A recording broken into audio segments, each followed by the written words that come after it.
This podcast details true crime cases. It contains adult themes and may contain descriptions of violence. It is not intended for children. Listener discretion is advised.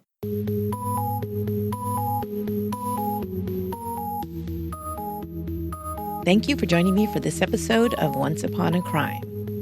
So first off, I want to explain this episode and why it's going to be a little different than normal. My original plan was to continue the series, Infamous Locales. I had one ready that went out on CrimeCon week while I was gone, or right when I was getting back from CrimeCon, May 7th. And then I came back and continued working on the next episode, which is the one that came out on the 14th.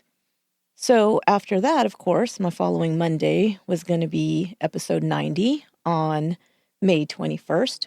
But I had another trip scheduled that I had to go on. I'm actually flying back across the country to go to North Carolina. My brother is getting married.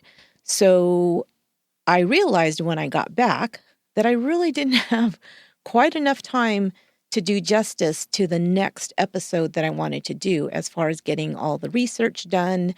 And because there's quite a bit on this next episode that I'll be doing. And as a matter of fact, I was thinking it might even be a two-parter.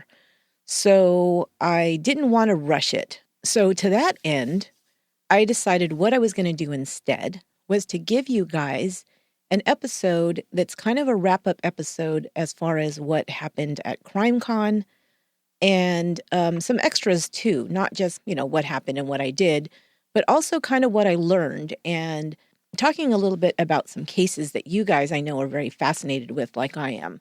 So we'll be doing some little tidbits on those too. I was going to do this as a Patreon bonus episode. At least I was going to try to get this out for that. But for now, I'm going to go ahead and put it out on the regular feed as my regular Monday episode so that I don't rush the next episode out. Because travel, as you know, can be quite stressful and draining.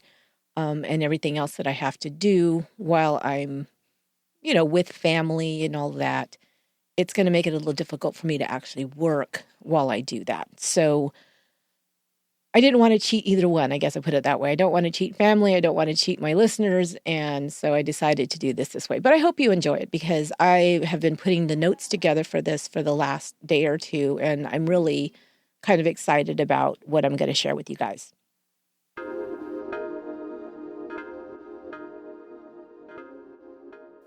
What I'll do first is give you the CrimeCon wrap-up. Who I met, who I talked to, some information on your favorite podcasters I got to meet and talk to and hang out with, and also what I learned from sessions that I was able to attend. As you guys probably know, this is the second year of CrimeCon. That is a conference that's dedicated to all kinds of true crime genres. So there's podcasts, there's television shows, there's series, there's documentaries, there's true crime authors, there's people who are involved in true crime cases, like investigators and all kinds of things. So this is the second year. Last year was in Indianapolis, and podcasters were a big part of that. And I was asked to be one of the people who was on what they call Podcast Row, which was a big hall full of tables with podcasters there that listeners could come and meet, talk to, take pictures, get goodies that we were giving out, all kinds of things. So this is the second year, and it was at the Gaylord Resort Hotel in Nashville, Tennessee. I had never been to Nashville, so I was excited about that. They did it a little different this year than they did last year. They had a hall, but it wasn't just dedicated to Podcast Row. There was more of that last year as far as they did have some vendors and things on Podcast Row, but they were pretty much kind of set apart. We were set apart in one area. And this time there was the podcasters, but there was also vendors and other displays and different kinds of things. So apparently that led to less space for podcasts. So they kind of pick and chose who was going to be there. There was still about 30 podcasters there, I believe, or podcasts, but a lot of people who were there the first year were not included on the program this year. But we decided, because a lot of us had already planned to go, we decided to go anyway because we had such a great time meeting the listeners, and we knew that the listeners wanted us to come back. So we went anyway, and we kind of wandered around and met people on the row anyway, and people found us, and it was great. It was really a lot of fun. And one of the other big reasons that I like to go is because I want to see all my podcaster friends. We all are in different places. Some of us are in other countries, other states. And it's a place for us all to get together and have a great time and just reconnect. So we'll be talking about some of that. But because I wasn't on Podcast Row, like I didn't have set times that I had to be there, I was able to attend some other sessions. So I can talk to you a little bit about that. And what I liked about those is some of them tied into cases that I'd already done. Some of them tied into things that I thought about other cases that I'm always talking about and learning about, and I can share some of those things with you. And the last thing that I'm going to do on this episode is at the end, I'm going to give you info on the upcoming second anniversary of the show and how you can be a part of that, because that's coming up actually next month. So before we get started with all of this, I'm going to take a quick break for our sponsor.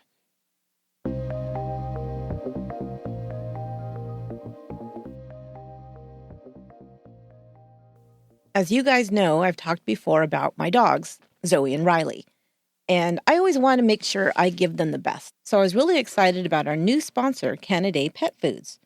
Canaday is an independent and family-owned pet food company who uses the same care and the same quality ingredients they want for their own pets when making their pet food.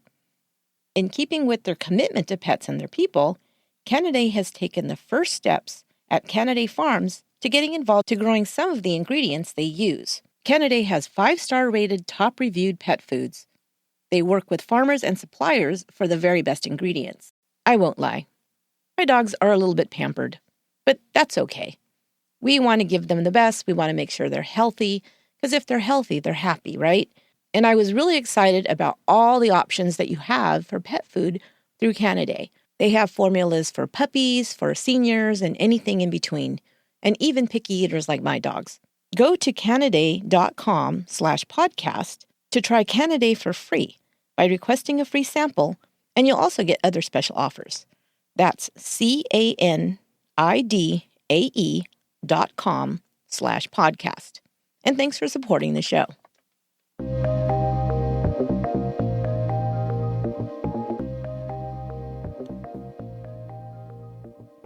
So let's start off with my travel to CrimeCon. So I had to travel from California to Tennessee, and there were some delays in travel, but it wasn't that big a deal. I had to first stop at Dallas-Fort Worth, of course, a major hub, and then on to Nashville from there. There was some weather. Texas, as we know, they tend to have weather. Unlike California, it's pretty much the same all year long. So it was a little bit of a delay. But, I was ready to go. I had all my podcasts downloaded to listen to on the plane. I had a couple of great true crime audiobooks. So I was cool. That was no problem at all. Just a little bit of a delay. It was my first time going to Nashville, so that was really exciting. I didn't really know what to expect, although I had been to a Gaylord Resort hotel, one in Grapevine, Texas, and I knew it was huge. So I was already ready for that. I was ready with the comfortable shoes. I was ready knowing that I was going to be doing a lot of walking, all of those things.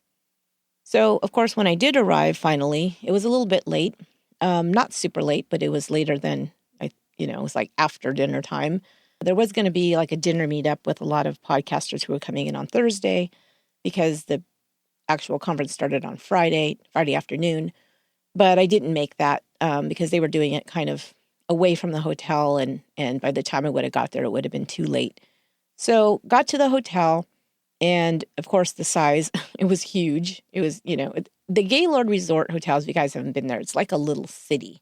There's, the hotel, but everything is inside. There's like a river walk. There's even a boat that goes through the river walk thing. There's restaurants and shops and all kinds of things. And of course, the conference center is also in there, which is kind of in the back, a little bit further away from some of the hotel rooms, like where mine was situated. So it was a little confusing when we got there, trying to figure out where the room was. They give you this map. You might have heard this on other podcasts if they talked about CrimeCon. Everybody was walking around lost, like, where is my room? But, after we finally figured out where it was, we were good to go.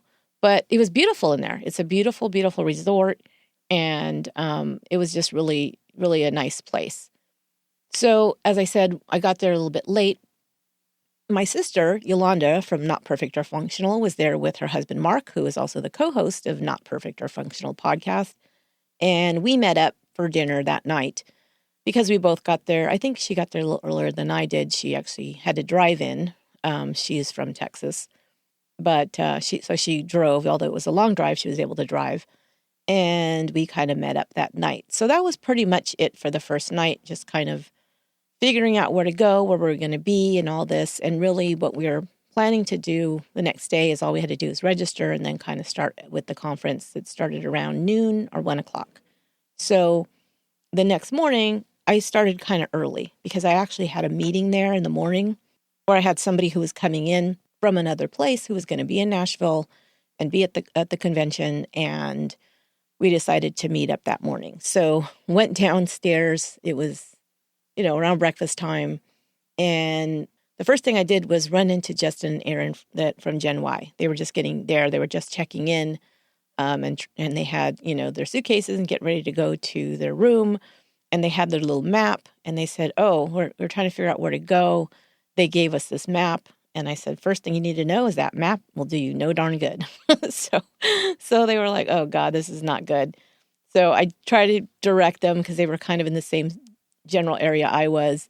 I said, just follow this. And when you see this, turn this way. And when you get lost, not if you get lost, but when you get lost, just ask somebody along the way, how do I get to this place? And I said, people are very helpful. So I said, you will be lost, but probably not for too long. So that was... it was nice to see them right away. I've known them for quite a while. So, it's kind of like, oh, gosh, a familiar face. That's great. So then afterwards, we had to go to registration. And that was the other thing, is trying to find where to register. Like I said, this place is huge. You walk all the way to the back where the conference center is. And then you see this big empty convention center because there's huge rooms and ballrooms and breakout rooms and hallways. And so we kind of went up and down stairs and up and down escalators until we finally found it. And it was funny because once we got our badges, as we were walking out, we saw them putting signs up that says CrimeCon registration this way. So I guess we got there a little bit too early. That's why there was no markers and we just kind of had to figure out where we were going. So the first thing, once the conference started, is I headed to Podcast Row because I wanted to see the podcasters. I wanted to see some of my friends. I wanted to see people who I've talked to for a while, have been connected with on social media, but had not met in person. And you guys, if you ever get a chance to go to any event where you have all these podcasters, it's just so much fun because you get to match faces with the voices that you already know. And it's really exciting. It's really, really fun. And everybody says that's one of the best parts of it. So the first people I came upon, I'll give you a list of all the people that I came upon. And there were so many more, but these are the ones that I got to spend some time with and say hello to, and people that I've known and people that I wanted to meet.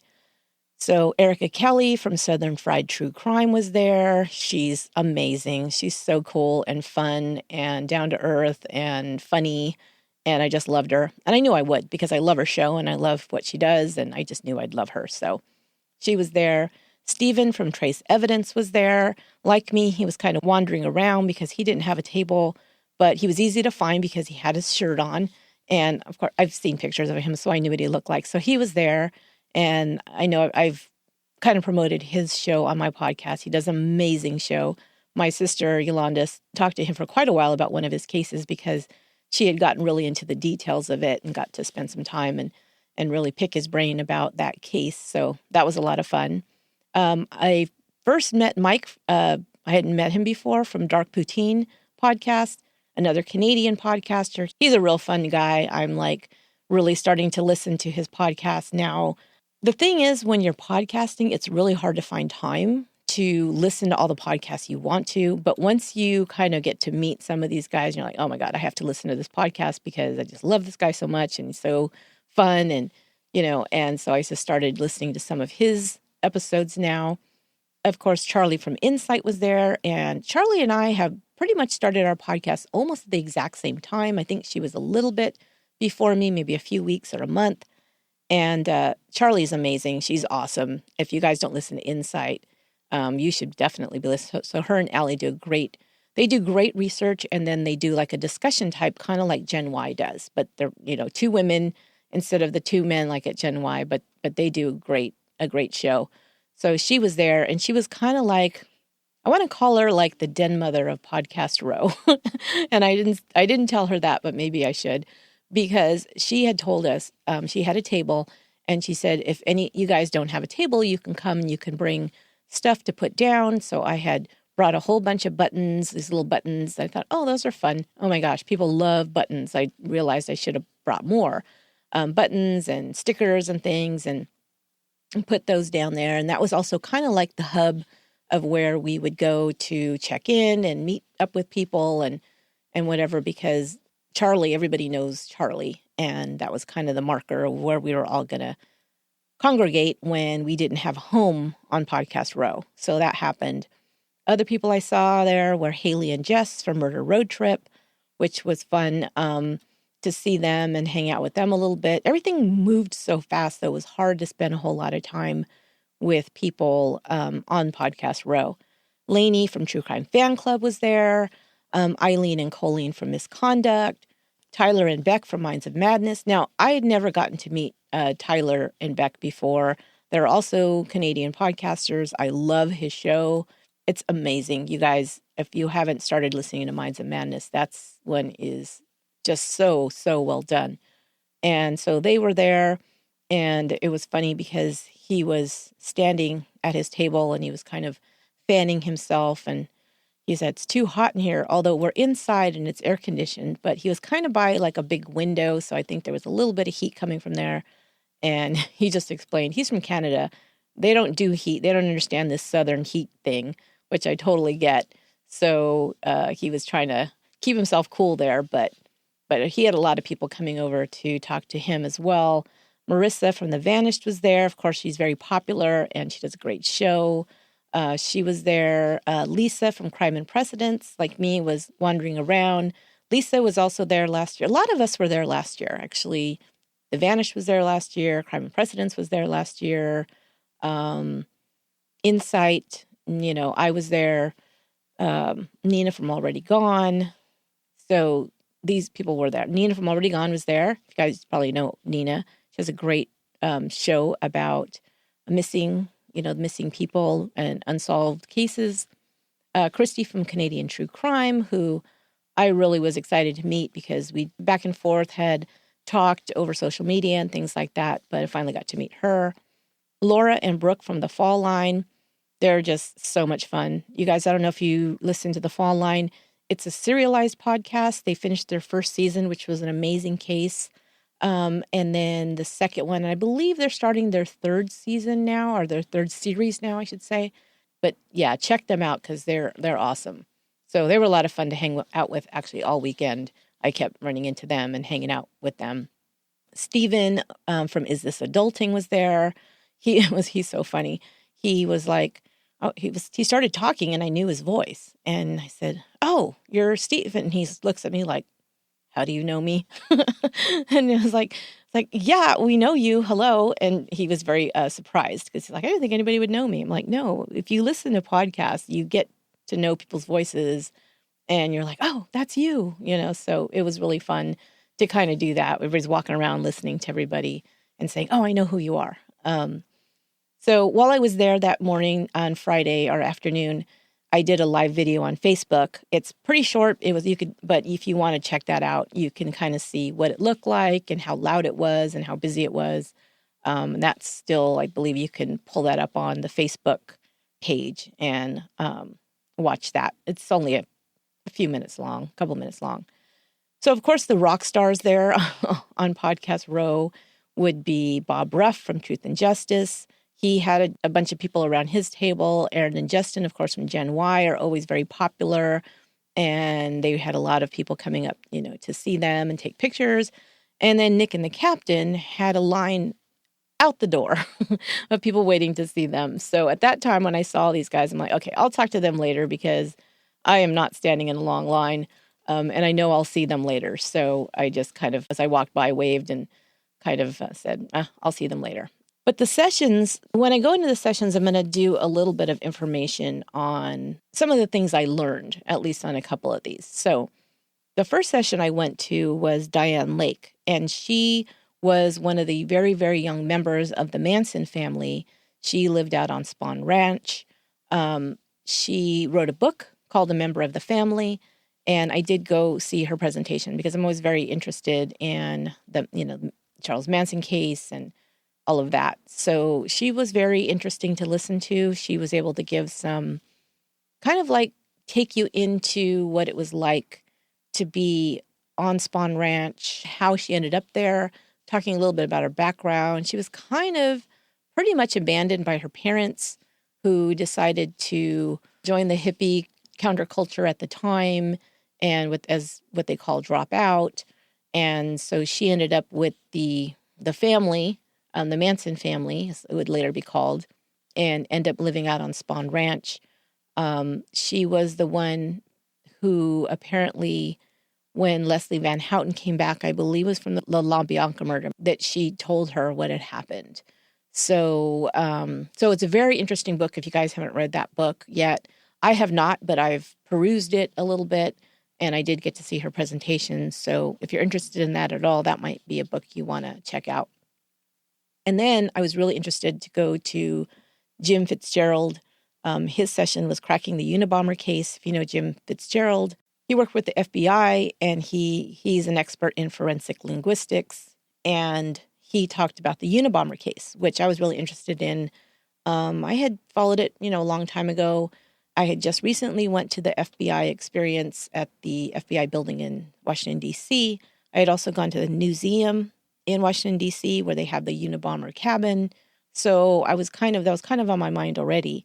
So, and I love when they pull apart language, kind of look at it and get clues to figure out either profiling a perpetrator or trying to identify something as far as solving a case.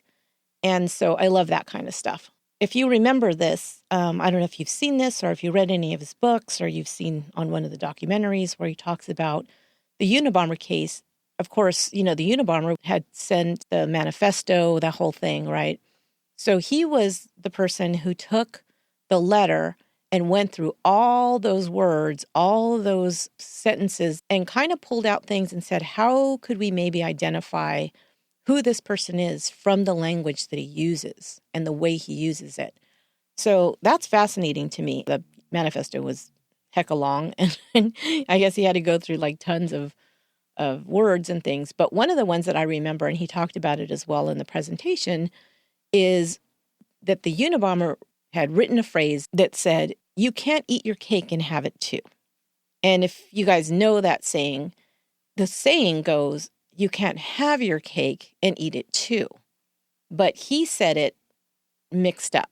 So I've never heard anybody say it that way. And that's what Jim Fitzgerald said. He had never heard anybody say it that way, to say you can't eat your cake and have it too. And he thought, I wonder if that's something this person regularly says. And if so, might somebody recognize that and say, oh, the only person I know who says it that way is such and such.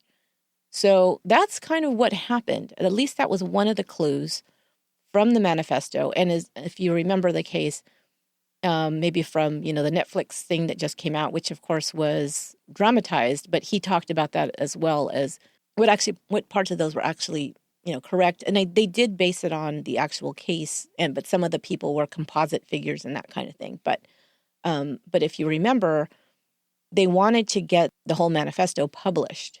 And because they thought, well, if we do that, then maybe somebody will recognize, or maybe it'll be a clue to somebody, or somebody will get a tip or something, which is exactly what happened when they were actually able to do that, because the Ted Kaczynski's brother is the one who recognized those words, the way he said things, that was his brother's language. And so that was like one of their best tips that they got, and they were able to follow that and ultimately arrest and try and convict the Unabomber. So, but as far as forensic linguistics, there's a couple of other cases that I wanted to bring up really quickly because I just find it so fascinating. And there's things like that that jump out at me. And I'll tell you why I think that probably is. Number one, I think, is because I'm a huge reader. Like, language is my thing because I read so much. I remember things that I read. The way things are, written or the way people speak is very kind of important to me. As a matter of fact, when I'm reading fiction and there's conversation in it, if it doesn't sound natural, like the way people speak, I cannot read that book. Like, I'm like, but nobody talks like that. That doesn't sound right. It's really distracting for me. So I have an ear for what things sound like, I guess. So when I'm researching true crime cases, sometimes things will pop out at me, and I'll give you a couple of examples. And I was talking about this the other day. I actually got to speak to some high school classes, and it was really cool because it's a general psych class, but they're doing a unit on forensic psychology. So one of the teachers, listens to my podcast, and she invited me to come and speak to the class, which was really cool because I haven't been on a high school campus in a while, but but it was really kind of fun to be there again. And this was Independence High School in San Jose. So shout out to Independence High School in San Jose. I got to, hang out with the psychology students there and give a little presentation and answer some questions and talk about podcasting and talk about true crime. But anyway, one of the ones that came up was the John Benet Ramsey case. And, you guys know the John Benet Ramsey. I'm not going to go into that. But what I am going to say is just to kind of pull out language that really stood out to me when I was reading and watching things about the John Benet Ramsey case. As we know, there's a bunch of really weird things in that, including the ransom note, including the fact that her body was found inside the house when supposedly she was kidnapped. I mean, there was all kinds of things on and on. But one of the things that really struck me way early on was Patsy Ramsey's language that she used in a couple of different contexts. One was the 911 call, and the other was her television interviews that she did, some press conferences. So the first thing I'm going to do is I'm going to play you the 911 call. It's only a couple minutes long. You might have heard it before, but it could refresh your memory about what I'm going to talk about right after. 911 emergency. Police. What's going on? 5515th Street. What's going on there, ma'am? We have a kidnapping. Hurry, please. Explain to me what's going on, okay? There's a note left and our daughter's gone. A note was left and your daughter is gone? How old is your daughter? 6 years old. She's gone. 6 years old. How long ago was it? I don't know. I just found the note. And my daughter's gone. Does it say who took her? What? Does it say who took her? I don't know. There's a ransom note here. It's a ransom note? It says SBTC. Victory. Please. Okay, what's your name? Are you Patsy Ramsey? I'm the mother. Oh my God. Please. I'm sending an officer over, okay? Please. Do you know how long she's been gone? No, I don't. Please, we just got out. Is she right here? Oh my God, please. Okay, well, There's somebody. I am, honey. Please. Take a deep breath, Please, okay? hurry. Patsy.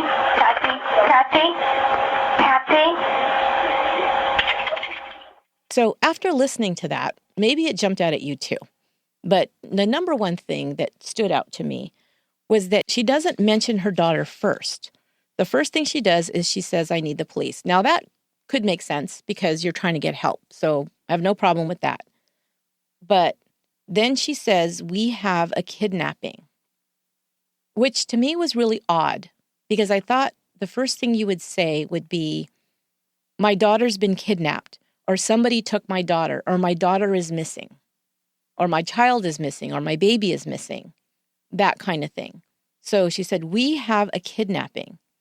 And then she mentions the ransom note. She said that there was a ransom note. And I went through this call several times. I kept playing it over because I thought, why is that kind of bother me? She mentions the ransom note no less than 4 times in that call, which is a very short call. She finally identifies her daughter when she is asked by the 911 operator, where she says, how old is she? Then she says 6 years old, because she says, your daughter could be 20. Who knows? And she finally says, how old is your daughter? She says 6 years old. The next thing she says is she's blonde. She doesn't say her name. She doesn't say John Benet. She says she's 6 years old. She's blonde. She's 6 years old. 6 years old is just answering the question that the 911 operator asked. But the thing that really stuck out to me in this, as I listened to it over and over, is when she asks her to identify herself. She says, I'm Patsy Ramsey. I'm the mother. I'm the mother? That was really odd to me. I don't know if, I could be nitpicking here, but I think this is what forensic linguistics is about, is you kind of nitpick this stuff and you say, what does that mean? Why does that strike me as odd? She says, I'm the mother, not she's my daughter. I'm her mother. I'm John Benet's mother, that kind of thing. And the thing is, for me, I guess what I thought right away when I heard this was she's distanced herself from this person who is missing, who is her baby. Instead of saying, my daughter's missing, she says, we have a kidnapping. Instead of saying, I'm her mother, I'm John Benet's mother, or I'm Patsy Ramsey, John Benet's my baby. None of that. It's like a distancing from this person, which is really odd. So again, it's a nitpicky thing, I know, but it really kind of stood out for me.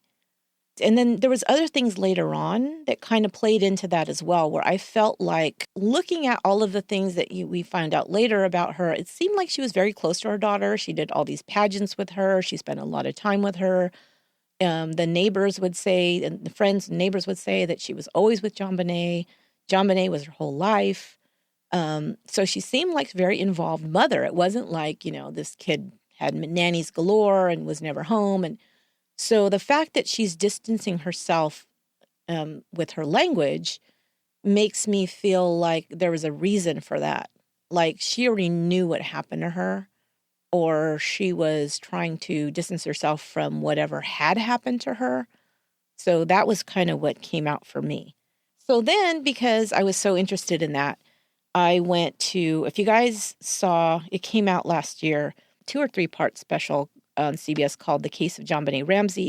It was a CBS series that the people from Real Crime Profile podcast put on with Jim Clemente and Laura Richards. They had all their experts there to kind of go over the case, and one of them was Jim Fitzgerald. I wanted to go back and watch that again, and he did analyze the 911 call. And he said the very 5th word, which is the same thing that I had picked out. He said, when she said, we have a kidnapping. And he also noticed, too, that she doesn't mention John Benet's name, which is the other thing that I noticed. And then they went into some of the ransom note and that kind of thing. But yeah, check that out. You can still find that online. It's a really interesting thing. But the other thing, too, was the media appearances they did. First of all, they did a CNN interview, a kind of a press conference, before they had even spoken with police. They'd never sat down and had a formal interview with police, but they went on television to do like a statement to the media.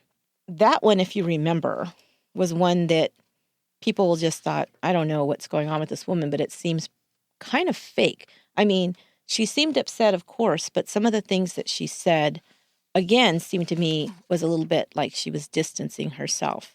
The one that stood out to me is when she said, I did not kill John Benet. I loved that child. Again, when they say that child, when they don't say, I love my daughter, I would never hurt my daughter.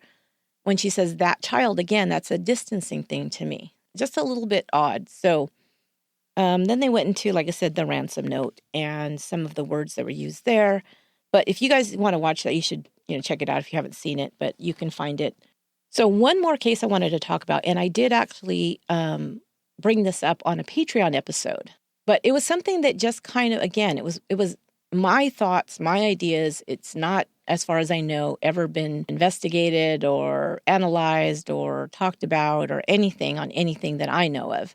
It just stood out to me, and this was from the Ted Bundy case. So if you guys remember, when I did my Survivor Stories series, I talked to Rhonda Stapley, who had written a book about her attack by Ted Bundy and her escape. So I had also read her book before I even talked to her. I don't know if you guys know this or might have mentioned it way back early on one of the podcast episodes, but I have been trained as a therapist. I did work counseling people for several years. I do have a degree and a master's in counseling psychology. So a lot of this kind of plays into things when I'm researching and discussing cases. Some of these things pop out and kind of help me out. So one of the things that really kind of struck me about her account of when she was being attacked by Ted Bundy is, first of all, the fact that sometimes people you're not going to know this because most of his victims, of course, died. The other person who escaped was Carol DeRanch, and he was not able to get to the point like he did with Rhonda. Unfortunately, she was attacked. She was raped. He was in the process of killing her when she was, able to get away. And that was just a freak kind of accident thing. And again, you got to listen to that because it's an amazing story. But so, of course, we only have very limited amount of information about people who had been attacked by Bundy, that he had talked to them, they had been able to hear his words of what he was saying. And Rhonda was one of the very few. And here's the thing that, again, about forensic linguistics is words that people use are very important.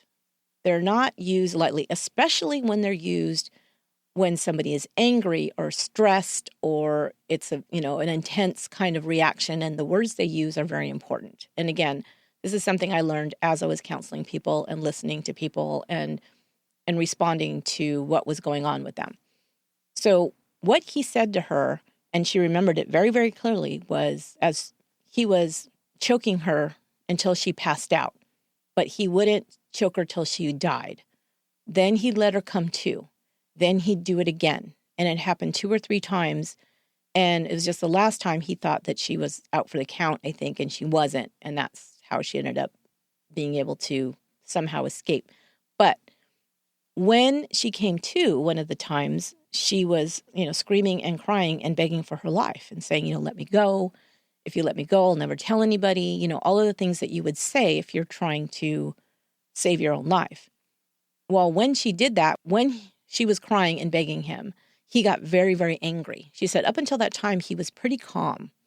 It was very matter of fact, which made it even more frightening. But he got very, very angry at her. And he told her, you don't have the right to scream and cry. You're lucky you're even alive. And for me, when I heard that, I thought the first thing that came to my mind is, where did he hear those words before? He has heard those words before. And for whatever reason, I just believe that to be true. And I thought, okay, you got to remember, Ted Bundy was adopted and raised by his grandparents, but he didn't know for a long time because his mother had gotten pregnant when she was young and wasn't married and came home, and then her parents raised Ted as their own, and he thought his mother was his sister for a long time. Until later on, I think they said when he's a teenager, he found out. And that had to be traumatic. And he always said that he had a wonderful life. He was not abused, blah, blah, blah, which, everybody's always trying to look for what the heck happened and why did he become Ted Bundy, right?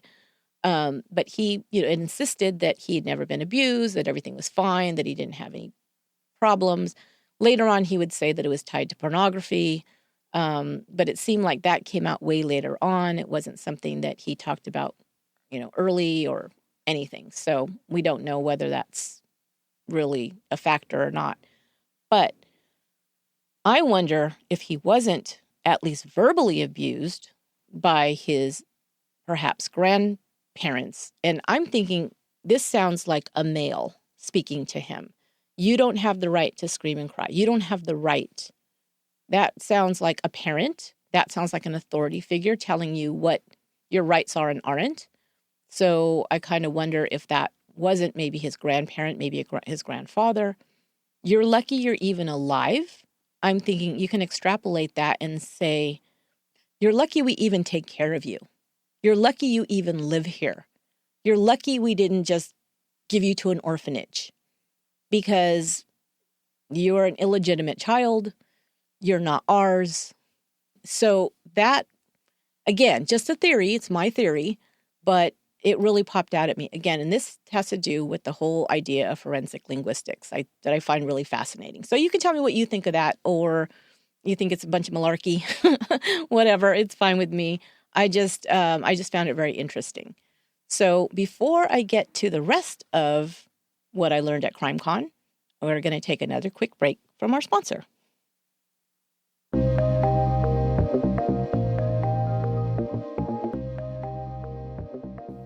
Today's show is sponsored by Talkspace, the online therapy company that makes it easy to connect with an experienced, licensed therapist, handpicked just for you, for as little as $32 a week.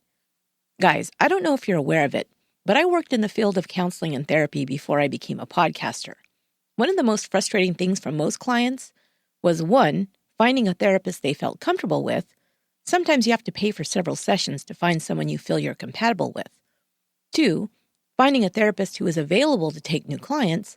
And 3, set up an appointment day and time that works for both you and your therapist. Playing phone tag can be so annoying. With Talkspace, you don't have to hassle with any of that. Talkspace has over 2,000 licensed therapists you can choose from and lets you message your therapist anywhere at any time, at your convenience, all at a fraction of the price of traditional therapy. To get started on a path to a happier life, go to Talkspace.com/OUAC and use code OUAC to get $45 off your first month. That's Talkspace.com/OUAC and use offer code OUAC. And thanks for supporting the show.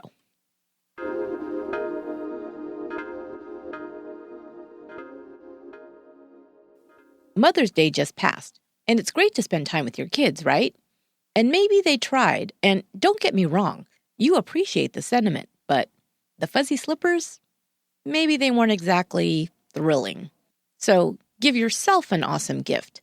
You gotta get a FabFitFun box. I love FabFitFun, a subscription box you get shipped to you each season filled with full-sized, awesome beauty, fitness, fashion, and lifestyle products. Check it out. You can join celebrity fans of FabFitFun like Khloe Kardashian, Martina McBride, and Ayesha Curry. Why do they love it? Because you can get great products like skincare from Dr. Brandt and Elemis, beauty products from Tarte, Butter London, and Zoya, and so much more. It retails for $49.99, but it always has a value of over $200. But if you use my offer code ONCE at checkout, you can get $10 off your first box. Go to fabfitfun.com and use offer code ONCE. You can even customize your box before it ships. But either way, I know you'll be thrilled by what you receive. You deserve to treat yourself.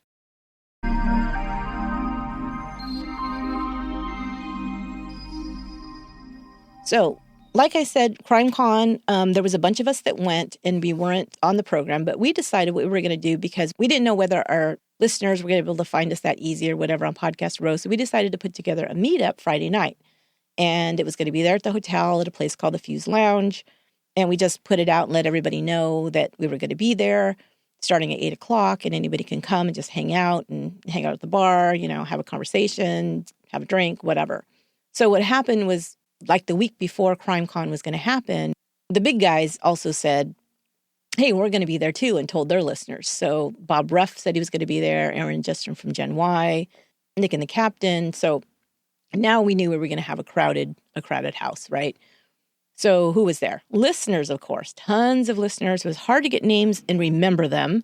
It was very loud and very noisy. I did post pictures, so you can check those out on our Instagram page or the Facebook page. Bethany came. She had made a T-shirt with podcasters' names on it, and she had my name on it, which was a first for me. It was very exciting. So I took a picture with Bethany. Tiffany was there. She was there all weekend at the conference, and she was taking pictures with everybody. She's kind of, a fan of a lot of podcasts, and she's really cool. And so she was there. But there were so many listeners. I mean, and anywhere you looked in a corner or in at a table or at the bar, there was podcasters with listeners just hanging out and having a good time. So, like I said, some of the podcasters that were there were Bob Ruff from Truth and Justice. You can't miss Bob Ruff. He's a big, gentle giant, and he was having so much fun. I had pictures of him, too, just there having conversations with listeners. Everybody, if you listen to Truth and Justice, you think he's so serious. He's not. He was just having a great time with everybody and having a beer and just hanging out. Aaron and Justin from Gen Y, they were there. Aaron, we were there when I first got there. He was there, and he's like, it's too loud. I can't hear anything. So some people kind of went out, found other quieter places outside to kind of hang out and talk. And so he was one of those that did that. He kind of wandered in and out throughout the night, but he was around. Nick and the captain, I believe Nick was there. It was so many people. I know the captain was there because he had a crowd of people around him all the time. And I did have some pictures of them. Who else was there? Charlie from Insight was there, of course. Lisa from Crime and Precedents. Nina from Already Gone. Eileen and Colleen from Misconduct. Yolanda and Mark from Not Perfect or Functional. Brooke and Laura from The Fall Line. Lainey from True Crime Fan Club. Erica from Southern Fried True Crime. And Beck and Tyler from Minds of Madness. And so many others there. But those are the ones I remember off the top of my head. And then guess what happened? So we're hanging out. It's probably about 10 o'clock or so. Dateline walks in. Josh Mankiewicz was there. We met him last year at CrimeCon. He was there by himself. So as far as, Dateline people, he was there, the only one who came. And he did a presentation. But he would just hang out, like, in the bar at night and he was just drinking, like, Diet Coke and hanging out and talking to everybody and taking pictures. And, so we got to meet him and got to know him last year a little bit. So he was back, and he brought his whole crew with him this time. Keith Morrison. Oh my God, you guys. Keith Morrison, you cannot not know who Keith Morrison is as soon as you see him. He always looks like Keith Morrison. And, the tall, kind of lanky guy with the white, hair. And he's just, he's Keith Morrison. So everybody was going up to him, taking pictures. Dennis Murphy was there, also from Dateline, and people were taking pictures with him. All very nice people. Of all of them, I'd say Keith Morrison is a little bit more subdued, but he was still very nice and friendly and still took pictures and, hung out with people and whatever. And also, Josh Mankiewicz's brother, Ben Mankiewicz, was there. I don't know if you guys know Ben Mankiewicz, but you probably know him if you saw him. A couple of places you might know him from is from Turner Classic Movie Channel. He's the host he's the one that introduces some of the movies. He's been there a long time. I also know him from a podcast and a YouTube channel called The Young Turks. It's a political podcast, and he's on there quite a bit. He's one of the co-hosts of the show. So he was there. So it was kind of cool to see Josh and his brother together. So that was Friday night. Probably stayed out too late there, just kind of hanging out. We ended up just hanging out with, last year I got to meet these really cool ladies. They're from the Lake Lucy Murder Guild. And so they were there. I was really excited to see them again. So we ended up hanging out with them at the end and kind of just, talking about podcasts, talking about, whatever. And we had a good time. We kind of closed down the bar, actually. So, Saturday, got back, to the conference, Podcast Row again. Nick and the captain still had a line out the door. Gen Y. Oh, and then Undisclosed. I forgot to tell you, the Undisclosed team was there. So Rabia, Colin, and Susan were there. I got to meet them and take a picture with them. And they're so cool and nice. And I ran into my friend JV, also known as Mixter Hyde, also known as host of Red Wing, the audio drama podcast. And so that was great because we had talked before, social media, gotten to know each other for quite a while, actually, maybe about a year, and then finally met at CrimeCon, which was awesome. And then I got to meet Laura Richards from Real Crime Profiles. She was there, and we walked up and took a picture with her and talked a little bit about some of the causes that she champions are anti-stalking and anti-domestic violence. And so we talked a little bit about that. She's awesome and amazing and just really, really sweet. And other sightings were Jim's. I saw Jim Clemente and Jim Fitzgerald both there, and also Tim Clemente that day. So, yeah, it's just amazing to walk around and see all these people that you've seen on TV, people that you followed their careers, people that, from cases and things, just to see everybody. And of course, all the people connected to the Golden State Killer case, Billy Jensen, who was an investigative journalist who helped complete the book, I'll Be Gone in the Dark, that was Michelle McNamara's book, Debbie Domingo, Michelle Cruz, who were, victims or family members of victims of the Golden State Killer. Paul Haynes was there, and Paul Holes. Now, Paul Holes was one of the people working on this cold case for, quite some time. And he's kind of like the new, I don't know what you would call him. He's kind of, I guess, the new true crime heartthrob, because everybody was so enamored of Paul Holes.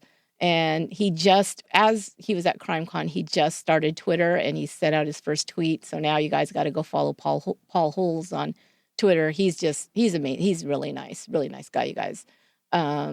But he's kind of like the new Dean Strang. Remember when Dean Strang, The Making of Murder, he was kind of like the heartthrob. I think Paul Holes is now, taken over that role. So I went to the Undisclosed panel. They were talking about undoing the conviction of Adnan Syed, which was great. Each one of them took a turn talking about their part of it.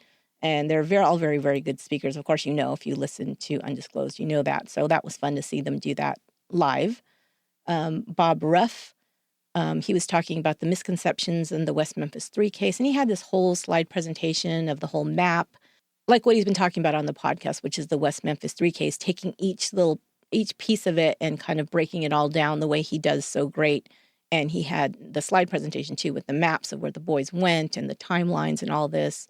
So that was really, really well done. You could tell he did a lot of prep for that.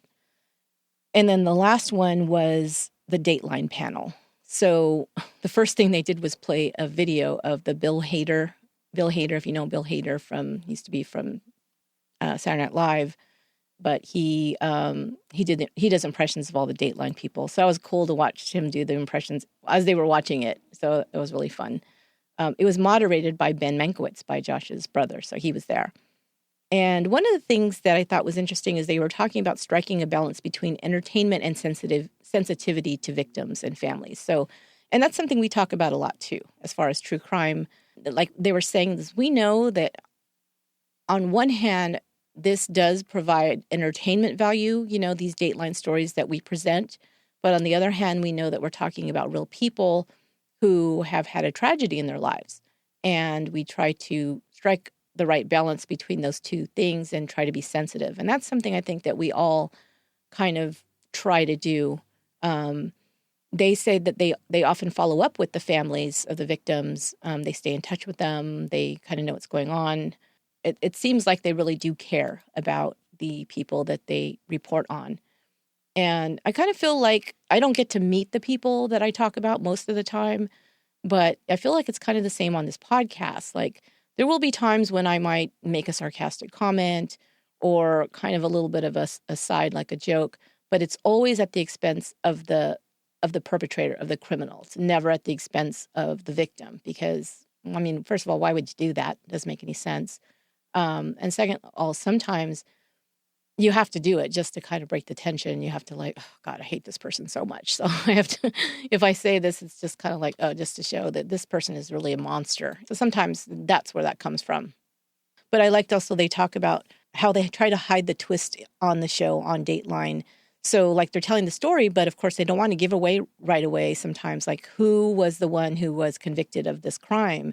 So when they're talking to people, they try to hide so you don't know if they're in jail or not.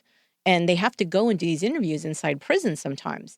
And of course, at that point, the audience doesn't know that these people are in prison. So Andrea Canning says sometimes like she will go and she'll take, makeup or a hairbrush or hairspray to kind of glam up the women. Because of course they don't have a lot of that. So you can kind of tell that, they're not out in public where they can get makeup and things like that. And so she'll bring that and kind of try to glam them up a little bit to make them, people don't know right away that they're in jail.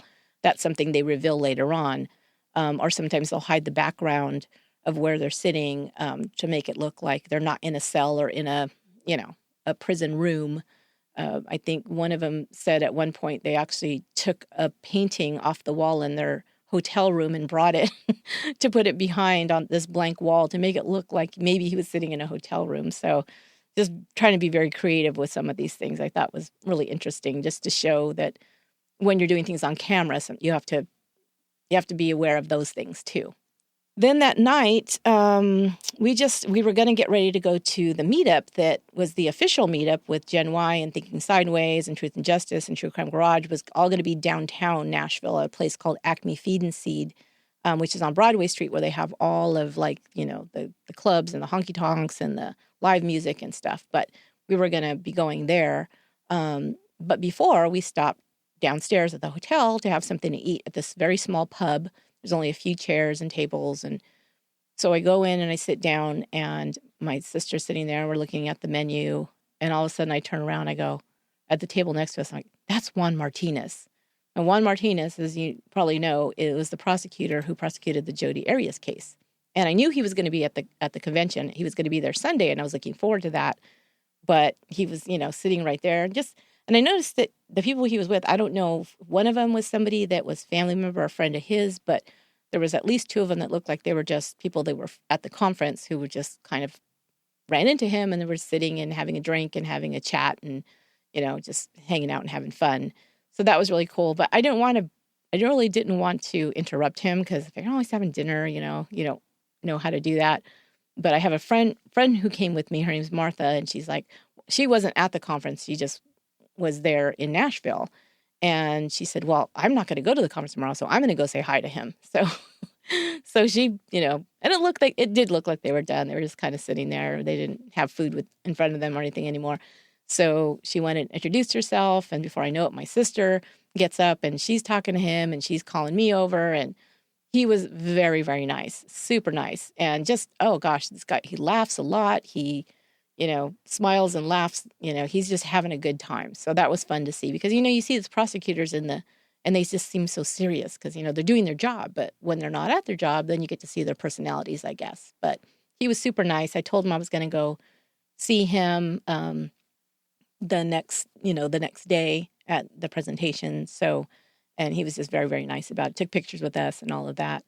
Then went to the downtown thing. It was also crazy. A lot of people got sick, though. A lot of people didn't end up showing up. They got sick, or I don't know if that means hungover or really sick. Some people said they had the flu, or like a 24-hour flu, or something was going on. But some people didn't show up because of that. But there was still quite a big crowd, and it was a lot of fun. Again, there was Tyler from Minds of Madness was there. Yolanda and Mark, of course, with me. Misconduct was there. Justin and Aaron, were there. Yeah, just pretty much everybody was there. So that was a lot of fun. And then Sunday was the last day. It was a day to say goodbye to everybody. So I made sure to go around and take pictures. And also Sunday tends to be less crowded. So I thought, okay, this is the time where I can go say hello to people and, hang out with Justin and Aaron. And because before they just had so many people around them, and I'm like, I want to let the listeners have time with them and not be in the way, because I can always see them later. So Sunday I got to do that. I got to hang out with Laura from the Fall Line, Charlie from Insight. She let me come and sit at her table in the morning because people were looking for me and were sending me messages saying, oh my God, it's the last day and I haven't got to see you yet. Where are you? I keep missing you. So I told Charlie, I think I'm just going to come and sit there in the morning so people, can come by and I can say hello and, do all those things. So Charlie was, again, very, very gracious to allow me to kind of hijack a little bit of her table that morning. So that was fun. And then I went to go see the Juan Martinez session, and it was called Behind the Self-Defense Claim. And, of course, he was talking about the Jodi Arias case. He had a nice slideshow there with pictures and things. But he explained that even though we look at that case and we think, and you can go back and listen to, my episode on it, but people will think, oh, that's a slam dunk. I mean, oh my gosh, they got all this evidence. They have pictures that, she left behind in the camera, all these things. But he was explaining how it wasn't a slam dunk because high-profile televised cases are really hard to win. And the reason why is because of public perception. So people think they know the case. And he said, and even though you have a jury and they're supposed to be sequestered, they're not supposed to talk, he goes, they hear things, they see them, of course they do.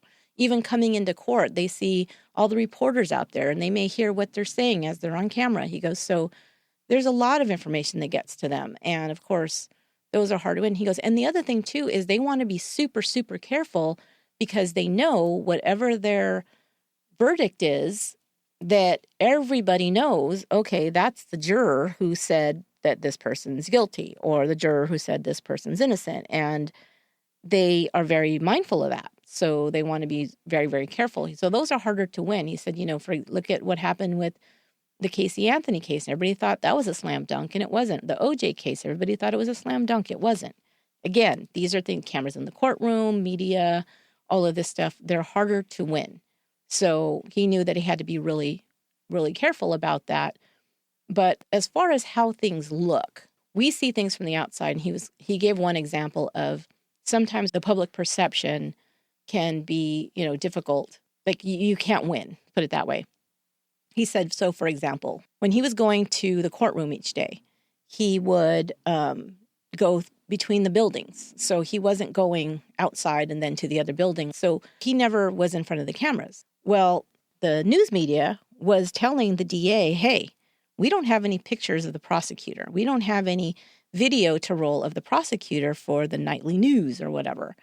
And so the DA actually told him, okay, go through the public entrance. Start going through the public entrance so they can get their picture. So he's like, all right. I mean, that's his boss. He's got to do that, right? He's like, whatever. Okay, I'll go that way. The very first day that he did that, he goes, he's walking through, there's cameras, of course, and whatever. He said there was a lady who was walking with a cane. And she stopped him because she recognized him from, TV, the courtroom or whatever. And she asked him if he could sign her cane. And he was like, okay. So, she gave him a pen or whatever, and he signed her cane, his Juan Martinez. Well, of course, then there was all this outcry. Oh my gosh, here's the prosecutor, he's a public figure, and now he thinks he's Mr. Hollywood, and, what's he doing signing this cane? That's so inappropriate. And he said, okay, what was I supposed to do? Tell this lady, get away from me, I'm not signing your cane? He goes, that would have even come off worse, right? He goes, and then I thought, hey, I'm a public servant. I'm, doing my job. Who am I not to sign her cane if that's what she wants? And I thought, that's a good point. I guess you really can't win, but he was just trying to be a nice person. And having met him, I thought I could totally see that because he was a very nice person, very gracious. He wasn't going to be like, get away from these people are bothering me at all. He was just very nice. He was very, even almost solicitous with you. Like, hey, what can I do for you? And, that kind of thing. I thought that's probably just his personality. So, and then he had also talked about his strategy. He was criticized again in the public, in the media, in the courtroom as being all over the place. Like, he keeps switching gears. He's not, we can't follow what he's trying to do. And he said that was a strategy that he came up with because of the times where he dealt with Jodi Arias, he realized that, first of all, she was a master manipulator. She was a very good liar. She never got rattled. You guys know this. If you watch those, they have those videos you can see when they were interrogating her, when she first got arrested. She seems completely calm and cool and collected. She's being questioned about a horrible murder of her ex-boyfriend, and she's very calm and cool. And he said she knows how to stay unrattled, and she's going to always have an answer no matter what. And I have to throw her off her game in order for the jury to see the real Jodi Arias. And he showed some pictures. He showed how, her mugshot picture when she's smiling, so cute, with her head a little tilted. He's like, this is what I was dealing with. And I had to show this. And he shows the picture after she's been incarcerated, and she looks very hard and kind of, pissed off. So he says, I have to show this. So that's why he was kind of going all over the place. He goes, so I'm talking to her. Well, because, of course, she was on the stand. He goes, I'm talking to her. I'm kind of switching gears. And he goes, and one of the times is when I could finally show who she was, because she had said that her little pinky finger was broken because, Travis Alexander was abusive. And one of the times he had ended up hitting her with something and it broke her finger and now it's all crooked. And if you guys remember that, there's a video of it where she's showing her little crooked finger to the jury and showing how crooked it is and it doesn't lay flat and blah, blah, blah. And then he starts talking about her sister. And people, it's like, oh, don't you have a sister, right? Yeah. Well, is she an older sister or a younger sister? And you can tell she's like, okay, he's throwing me softball questions. No big deal. She's very calm. And then he puts up a picture of her with her sister. He goes, oh, that's your sister, right? And she's like, yes, and she's looking at him like, duh, what are you stupid? And then he zooms in because her hand is over the shoulder of her sister. Like she has her arm around her. Oh, I see your hand right there on your sister's shoulder. Isn't the hand where you have your pinky that was all crooked? He goes, it looks pretty straight there. He goes, and I'm looking at the date on this picture. And this is after the date that you said that it's been broken. And he goes, that's interesting. And he goes, and she immediately switched. She was ticked. And then after that, she started getting flustered. And people started to see, because her emotions came out and were anger, that she wasn't as calm and cool and collected. So now she was straight up lying about things that he would catch her in.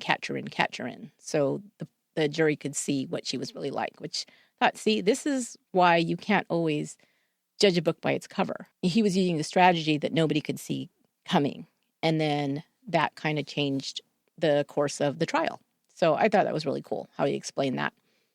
And I got to meet him after. So he came off the stage and I went out for a minute. I came back and he was there with a couple of people. And I went up to him and I said, oh, yeah, remember me? I met you in the pub last night. I'm the one, because my sister had told him I have a podcast, blah, blah, blah, and I was talking about that. I said, I'm the one with the podcast. And he was so funny. He goes, oh, yeah. He goes, we were too loud last night in the pub, weren't we? Like he was apologizing that. And I said, no, not at all. It was fine. You were having a good time, and this is what this is for. So yeah, we got to connect and he took my information and we kind of, said we're going to connect later on. So who knows? He may be on this podcast in the future. I think that would be really fun. He's very interesting. He's a lot of fun. And we might have him on as a special guest. We'll see. So took a last turn around the pod, around podcast row. And I finally got to talk to Nick and the captain. They didn't have a bunch of people. And just kind of checking in with them, seeing how they were doing. And so that was really fun. Got to go spend a little bit more time with Justin and Aaron from Gen Y. And then on the way out, I got to say hello to Jim Fitzgerald, which I hadn't got to do that because he'd been either in a presentation or something. So got to say hello to him and tell him, that I had been following his career and all of those things. So that was really cool. And then on the way out, I actually also saw Ben Mankiewicz. And he stopped and said hello to us. I said, hey, how are you girls doing? Because he remembered us from, I guess, Fuse when we were there. And he was very nice guy. So that was fun. And the last thing on the way out, I was checking out, I saw the captain by himself. Oh, my God. It was like a unicorn sighting. There wasn't 15 people around him. So we got to, chat for a little bit about CrimeCon and about things coming up. And I got to tell him, and he was excited about, was that we are planning, you might have heard this, maybe not, it's brand new. A few of the podcasters started saying, hey, let's do something that we just have a podcasters row in a bigger form, all true crime podcasters. So we all said, hey, we're up for it. We'd love to do that. So tentative plans, but put it on your calendar because we're really committed to having this for you guys. Is that we're planning a true crime podcaster weekend in 2019, in July 2019 in Chicago. But as things come out, of course, you'll be hearing it on all the podcasts and all the true crime podcasts. We'll be talking about that. And I'm sure we'll have a Facebook page and all those kind of things so you guys can find that. But July 2019, and, that should be a blast. And we've already got some, a lot of podcasts who are saying, hey, we want to be part of that. So it's going to be amazing. And also, don't forget Modern Love.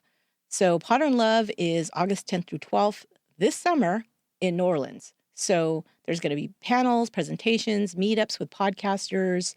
Some of the people are going to be there. Generation Y, Murder Dictionary, True Crime Fan Club, The Trail Went Cold, Hillbilly Horror Stories, and me. And also other podcasts that are not true crime, all kinds, guys. Comedy, history, paranormal.